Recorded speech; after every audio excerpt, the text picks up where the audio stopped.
गीता का एक वाक्य है, तस्मात् शास्त्रम प्रमाणस्ते। अर्थात किसी भी बात के लिए प्रमाण मेरा वाक्य नहीं होगा, या फिर जो आप कई वेबसाइटों पर या जो वीडियोस के माध्यम से देख रहे हैं वो बात प्रमाणिक नहीं है। प्रमाणिक वह बात है जो आप कहीं भी देख रहे हैं लेकिन शास्त्रोक्त है।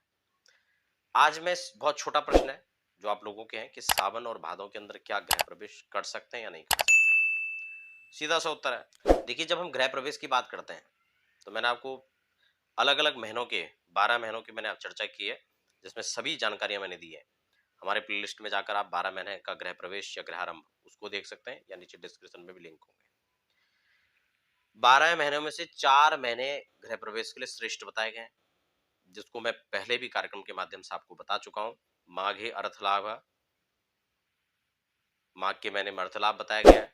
फाल्गुन का महीना बहुत अच्छा माना गया है, ज्येष्ठ ज्येष्ठ मास में और वैशाख मास में। उसके अलावा चैत्र और पौष को हम अगर साथ में ले लें तो उसको हम छोड़ देते हैं, तो 4 और 2 6 महीने हो जाते हैं।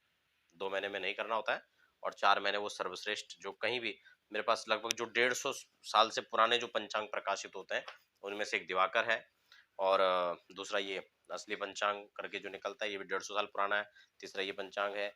4-5 पंचांग जो है मेरे पास में, जो 150 साल पुराने 100 साल पुराने पंचांग है, उनमें भी यह 4 महीने का वर्णन दिया गया है।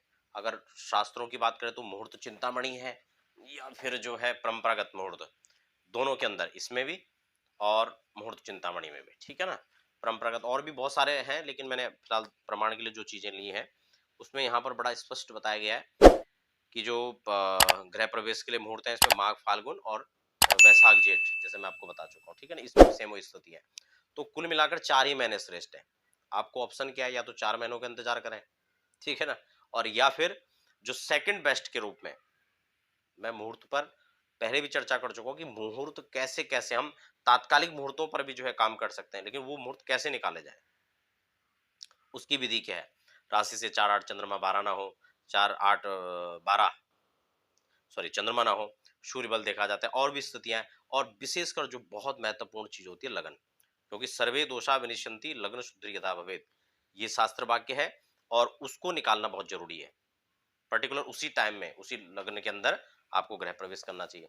तो कुल मिला के हमारा जो उत्तर सीधा सा है कि सावन और भादों, तो जब तक कर्क में सूर्य नहीं पहुंचते हैं, मिथुनार्क सूर्य में आप गृह प्रवेश कर सकते हैं। सावन जैसे कि इस बार में भी सावन का जो मुहूर्त है मैं आपको यहाँ स्पष्ट बता दूं, पंचांग में जो श्रावण शुद्ध, क्योंकि इस बार अधिक मास भी है, तो उसमें से श्रावण मास में 5 जुलाई से लेकर 14 जुलाई तक इसमें गृह प्रवेश के मुहूर्त दिए गए हैं, ठीक है। दूसरा पंचांग जो मैं आपको, बहुत प्राचीन पंचांग है भी, दिवाकर पंचांग, इसमें भी सेम वही स्थिति है कि इसमें भी जो है श्रावण के अंदर शुद्ध श्रावण में गृह प्रवेश दिया गया है, लेकिन कब तक, मिथुनार्क तक, जब तक सूर्य हो। जैसे ही कर्क में पहुंचेंगे, कर्कराक सूर्य होंगे, वैसे ही गृह प्रवेश नहीं होगा श्रावण के महीने में।